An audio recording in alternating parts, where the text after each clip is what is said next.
আওয়ামী লীগের সভাপতি মণ্ডলীর সদস্য সাবেক মন্ত্রী শাহজাহান খানকে রাজধানী ধানমন্ডি থেকে গ্রেফতার করেছে ঢাকা মহানগর গোয়েন্দা পুলিশ। গ্রেফতারের পর মধ্যরাতে সাবেক মন্ত্রীকে ডিবি কার্যালয়ে নিয়ে আসা হয়। এ নিয়ে আরো জানাতে দর্শক মিন্টু রোড থেকে যুক্ত হচ্ছেন সহকর্মী মাঝুল ইসলাম।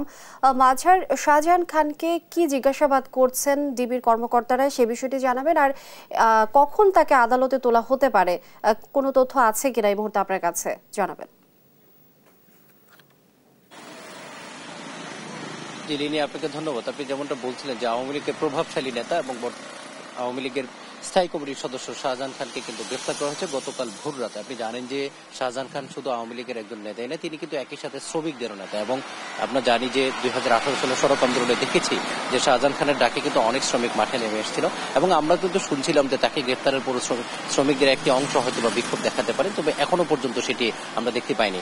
অর্থাৎ তাকে গ্রেফতারের পরেই কিন্তু ডিবি কার্যালয়ে নিয়ে আসা হয়, যেহেতু তাকে ডিবি গ্রেফতার করেছে। এবং এখনো পর্যন্ত গণমাধ্যমের সাথে তাকে গ্রেফতারে নিয়ে সেভাবে কথা বলে, তবে তার গ্রেফতারের তথ্যটি কিন্তু ইতিমধ্যেই নিশ্চিত করেছে ডিবি পুলিশ। তারা যেটি বলছে যে তারা 10 দিনের রিমান্ড আবেদন করবেন তার কাছে, আদালতের কাছে, এবং 10 দিনের রিমান্ড আবেদন করে মূলত তারা জিজ্ঞাসাবাদ করবেন। আপনি জানেন যে অভিযোগে তাকে গ্রেফতার করা হয়েছে সেটি হচ্ছে 4 আগস্ট ছাত্র জনতার আন্দোলনে তার নির্দেশেই মূলত আওয়ামী লীগের নেতাকর্মীরা হচ্ছে শিক্ষার্থীদের উপর হামলা চালিয়ে, সেই অভিযোগে কিন্তু তাকে গ্রেফতার দেখানো হয়েছে।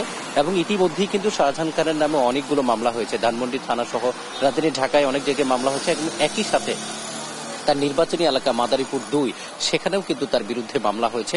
এবং যে অভিযোগগুলো আনা হচ্ছে, আপনি জানেন যে অনেক শুধু শাহজাহান খানই নয়, 5 আগস্ট শেখ হাসিনা সরকারের পতনের পর আওয়ামী লীগের অনেক হ্যাভয়েট নেতাই কিন্তু ইতিমধ্যে গ্রেফতার হয়েছেন এবং তাদের ম্যাক্সিমামের বিরুদ্ধেই কিন্তু হত্যা মামলার অভিযোগ আনা হয়েছে। এবং সেই সাথে